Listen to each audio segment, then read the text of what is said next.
A very good day to everyone. We are from Group 7 and today our topic is tax incentive for green investment. Are Malaysians taking advantage? Let's begin by understanding why this topic matters. Malaysia aims to become a carbon neutral country by 2050. This includes encouraging industry, businesses, and even individual citizens to adopt sustainable practice. To support this goal, the government introduced various tax incentives to promote green investment. But the question is, are these incentives being fully utilized? Are Malaysia aware of them? Or are these policies just sitting on paper? There are three types of tax incentive available. To encourage green adoption, the Malaysian government offers specific tax incentive. First and foremost is Green Investment Tax Allowance (GITA), a tax incentive program aimed to encouraging investment in green technology. Companies investing in green technologies like solar, photovoltaic, PV, biomass, or energy efficient equipment can claim up to 100% tax allowance. Second is Green Income Tax Exemption (GITE).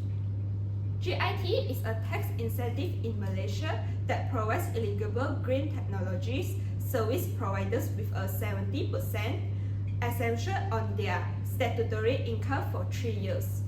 This is for companies providing green services such as energy conservation or waste treatment, offering tax exemptions up to 70% of statutory income.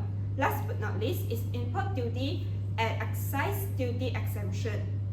This is imports are exempted from duties until 2025 for completely built-up models CPU and 2027 for completely knocked down models CKD. Now let's examine whether Malaysians are taking advantage of this incentive. For the electric vehicle, which is EV, these are the adoption trend and the market advantage. Although the market is growing, the EV sales are still above 5% of total car sales in Malaysia. This shows that while the incentives are available, their impacts is still limited by the awareness and accessibility.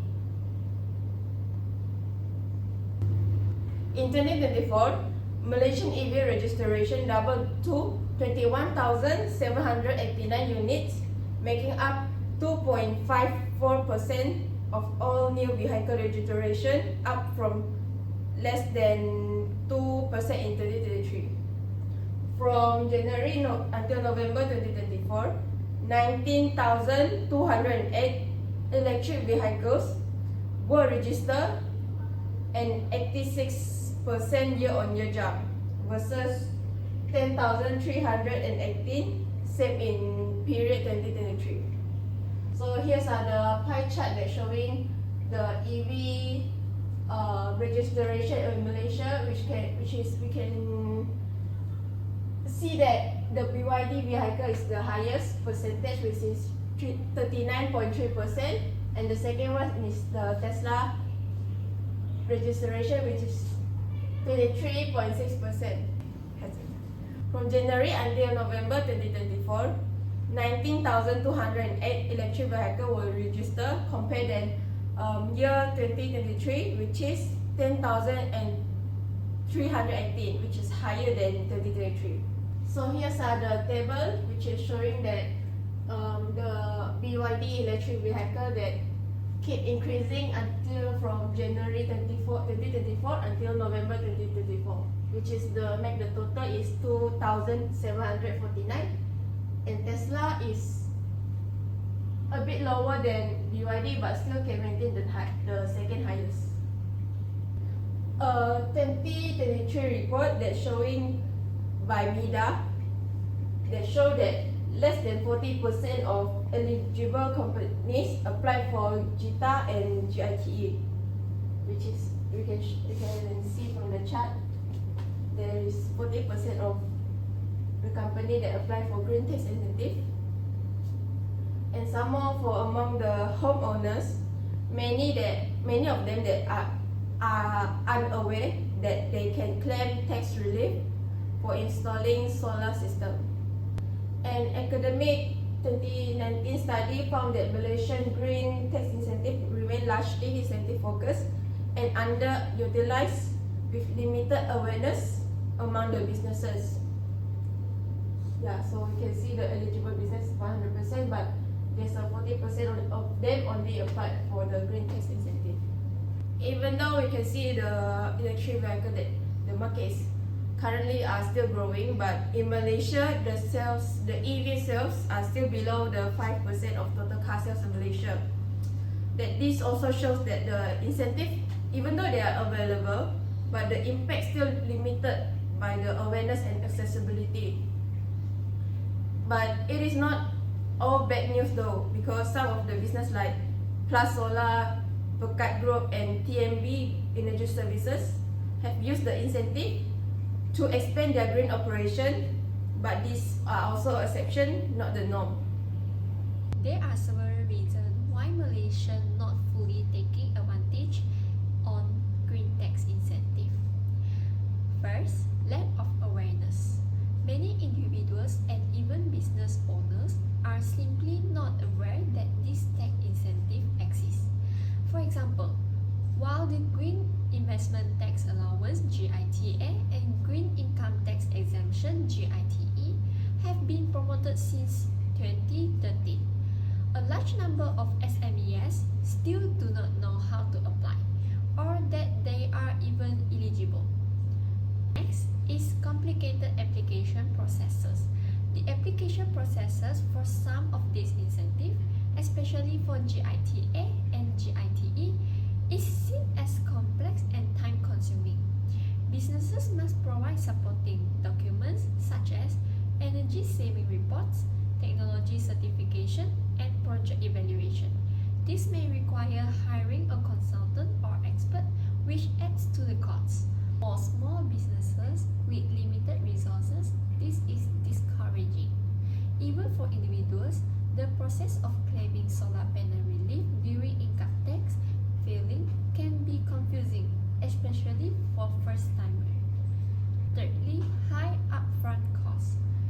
Next, the cost barrier.